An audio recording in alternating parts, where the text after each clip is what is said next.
Hello viewers, আশা করি সকলে ভালো আছেন। আজকে শেয়ার করব গরমের দিনের জন্য আরও একটি সুস্বাদু ঘরোয়া রান্না। খুবই হালকা, সুপাচ্য আর খেতেও বেশ টেস্টি হয়। সরপুঁটি মাছের পাতলা মরিচ ঝাল।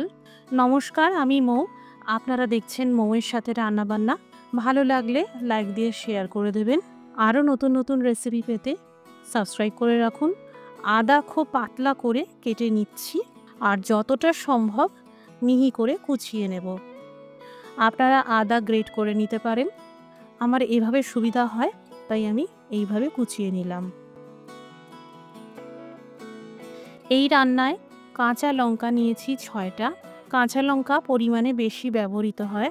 3টে কাঁচা লঙ্কা কুচিয়ে নিলাম খুব মিহি করে, ছোট ছোট করে। আর বাকি 3টে কাঁচা লঙ্কা এইভাবে একটু চিড়ে নিলাম। এখানে মোট 300 গ্রাম পুঁটি মাছ আছে, বড় ছোট মিলিয়ে নিয়েছি। আমাদের এখানে এই মাছগুলোকে পুঁটি মাছ বলে। আপনাদের যদি আরও অন্য কোনো নাম জানা থাকে কমেন্ট করে জানাতে পারেন। হলুদ গুঁড়ো দিয়ে দিলাম, আর দিয়ে দিলাম লবণ, আর দিয়ে দিলাম 1 চামচ কাঁচা সর্ষের তেল। এবার ভালো করে মাছের সাথে মাখিয়ে নেব। পুঁটি মাছগুলো ভাজার সময় যাতে প্যানে আটকে না যায় তার জন্যই আমি তেল দিয়ে এইভাবে মেখে নিলাম। এইভাবে আমার মাছ ভাজতে সুবিধা হয়। ফ্রাইং প্যানে দিয়ে দিলাম পরিমাণ মতন সর্ষের তেল। এই রান্নাটা শুধুমাত্র সর্ষের তেল দিয়েই করবেন। তেল খুব গরম করে নিতে হবে, না হলে মাছগুলো ভাজার সময় আটকে যেতে পারে। এবার মাছগুলোকে ভেজে নেব। একদিকটা ভালো করে ভেজে গেলে অপর দিকটা উল্টে পাল্টে আস্তে করে ভেজে নেব। আমি এই পুঁটি মাছগুলোকে কড়া করে ভেজে নিচ্ছি যাতে রান্না করার সময় ভেঙে না যায়। মাছগুলোকে এই দেখুন ভেজে নিলাম। এবার তেল থেকে তুলে নেব। বাকি মাছগুলোকেও একই রকমভাবে ভেজে নিচ্ছি। সব মাছ এখানে আমার ভাজা হয়ে গেল। এবার আঁচটা বন্ধ করে দিলাম। একটি পাত্রে দিয়ে দিলাম 1 চামচ আস্ত জিরে, আধা চা চামচ হলুদ গুঁড়ো, আধা চা চামচ হিং। আপনারা যদি এই হিং হাতের কাছে না থাকে বা দোকানে না পান, অনলাইনে পেয়ে যাবেন। আর যদি একান্ত অনলাইনেও না পান তাহলে এটা স্কিপ করে যাবেন। আধা চা চামচ সন্ধক লবণ দিয়ে দিলাম, সেই সাথে কুচানো আদাটাও দিয়ে দিলাম। সামান্য করে জল দিয়ে গুলে নিলাম। এবার এইভাবে 5 মিনিট রেখে দিলাম। মোটামুটি 5 মিনিট কেটে গেছে। এবার মশলা বেটে নিলাম। আপনারা রান্নাটা শুরু করার আগেও এই মশলা ভিজিয়ে রাখতে পারেন।